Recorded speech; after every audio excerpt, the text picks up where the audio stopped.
okubasanga nga muze mu bungi bwe muti okuwulira ati kiŋŋamba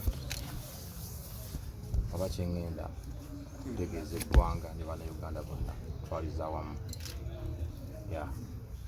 Era mwebale nnyo, mwebalire ddala okutambuliranga wamu nange mu mbeera zonna, mu nsonga zonna kasosodde, naye bwe ŋŋamba nti bannamawulire mba ntegeezezza nti mwenna twaliza awamu. Ennaku z'omwezi zaaliro z'ennaku z'omwezi 7 omwezi ogwa Novemba omwaka 2023. Yes, twasazeewo okwogerako ne bannamawulire mwenna oba ne bannayuganda bonna mu butongole, olw'ensonga nti tetusobola kuba nti twogera na buli kinnoomu, oba kiyinza okuwanvwamuko oba nekyongerayo ku budde bwe tugamba nti katwogere na buli muntu ku muntu oba munnamawulire ku munnamawulire. So netulaba nti kya buvunaanyizibwa okukuba olukuŋŋaana lwa bannamawulire. The agenda was nsonga lwaki otuyise. Okay, so I go straight to why I invited you here. Nina obubaka bwe njagala okutuusa eri eggwanga era ne bannayuganda bonna twaliza awamu.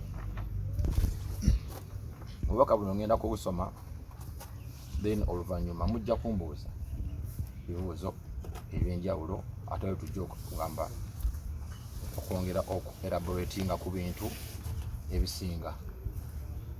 Munansonyiwa obubaka buli mu Luzungu, engeri gye tuli nti official language tukozesa mu Uganda wano okusobola okwogerako ne bannayuganda bonna. Obubaka buli mu Luzungu. Press statement for immediate release. 7th November 2023. Dear countrymen and women in Uganda and diaspora, as you already aware, on the 3rd of November 2023, the National Unity Platform, under the leadership of His Excellency Robert Kyagulanyi, officially opened its new headquarters. I join all Ugandans to congratulate the NUP fraternity for this milestone achievement in such a short period of time. At the commissioning ceremony of the party headquarters, I was also formally welcomed by the President to the people's side. My decision was not an event, but rather a well thought through process that took in consideration many factors, including the possibility of facing the wrath of those with power. After all that I've gone through over the past years, I could have opted to take a play-safe decision or pretend to be neutral, but no. I recalled the words of a great man, Desmond Tutu. If you are neutral in situations of injustice, you have chosen the side of the oppressor. If an elephant has its foot on the tail of a mouse, and you say that you are neutral, the mouse will not appreciate your neutrality. I'll conquer them.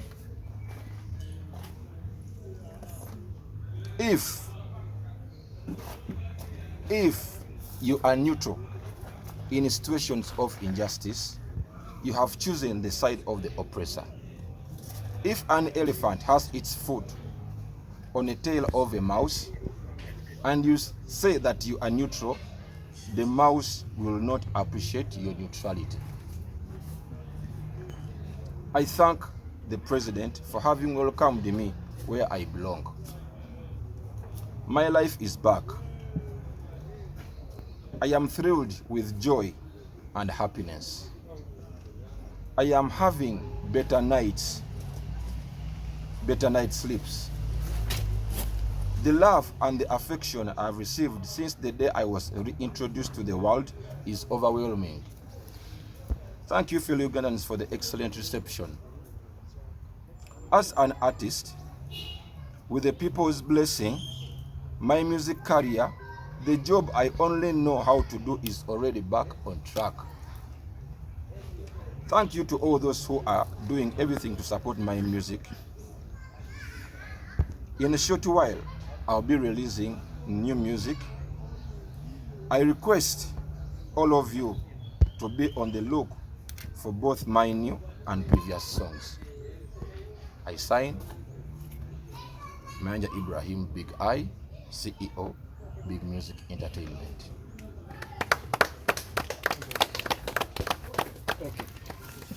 Mulukangana naye kubulungi bw'abatulaba sana bano mu Uganda tubadde tusaba highlights zitugiremu ko briefs. Yes. Okay, key points. Yes. Key points wano bwe ntandika okugamba okuba nti mamenyeramu kikyotegeeza mbabuuzizaako ndowooza bannayuganda bonna abali mu Uganda ne mu nsi z'ebweru nga bwe mukimanyi nti ennaku z'omwezi 3 omwezi gwa Novemba kwali okuggulawo ekitebe kya National Unity Platform mu butongole ekya NUP wansi w'obukulembeze bwa His Excellency Robert Kyagulanyi Ssentamu. N'olw'ensonga eyo negatta ku bannayuganda bonna okwebaza ekibiina kya NUP olw'ejjinja eryo oba nkiyite ntya like milestone achievement oba olw'ekkula lyetuuseeko mu kaseera ako akampi lwakuba nti essaawa eno kati nkitwala nti bye tutuuseeko because that's where I belong. Tegedde etukoze eki tutuuseeko omukolo ogwo nange mu butongole omukulembeze ow'ekitiibwa Robert Kyagulanyi Ssentamu yannyaniriza ku ludda lw'abantu. Okusalawo kwange tekwali kinyumo obunyumo oba tekyali nti kintu kyali awo nti oba kyakaseera, nedda. Naye yali process okusalawo era mwalimu ebintu bingi nnyo, byali bingi nnyo, oba n'okusanga oluusi oba okweraliikirira obulabe bwabo abali mu buyinza. Oluvannyuma lw'ebyo byonna byempiseemu emyaka gyonna egiyise, nandigambye nti oba mbizannye nti oba nga mbizannyira awo wakati mu balance oba how can I say nti oba nandibadde neutral naye nedda. Nenzijukira ebigambo by'omwami Desmond Tutu byayogera. Yagamba nti nno bw'osigala wakati, omanyi neutral si yabeera kiya nampawengwa aba neutral abeera nga oba kale kyona nakyo sobola muyita. Bwe nsigala nga ndi neutral mu mbeera y'obutali bwenkanya oba mu kaseera ak'obutali bwenkanya, mba nsazeewo oludda olw'oyo anyigiriza.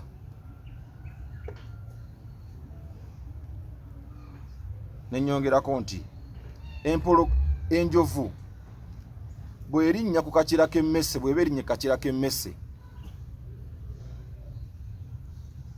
n'osigala ng'ogamba nti nze ndi Newton, emmese tejja kusiima bwa Newton bwo. Kitegeeza bulungi ekyo. Neebaza omukulembeze w'ekibiina kya National Unity Platform olw'okunnyaniriza eyo gye mbironginga. Kyeki mu Lugondi? Jengwa. Tusobola okukozesa jengwa. Obulamu bwange bwakomyewo era ndi mu ssanyu n'okwesiima n'okweyagala.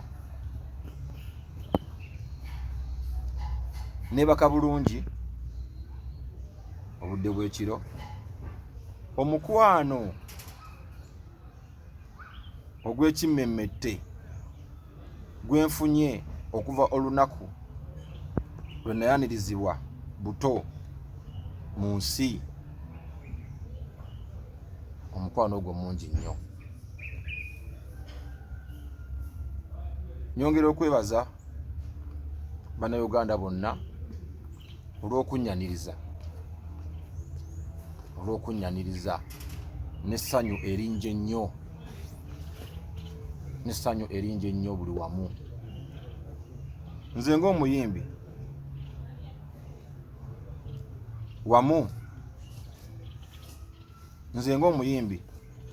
wamu n'emikisa gy'abantu oba n'okusiima kw'abantu, music career yange, omulimu gwange ogw'okuyimba, omulimu gwokka gwe mmanyi okukola gwakomyewo era gutambula. Mwebale nnyo buli omu akoze kyakola oba akola kyakola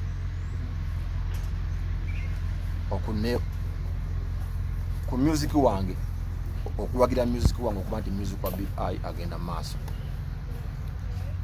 Mu bumpimpi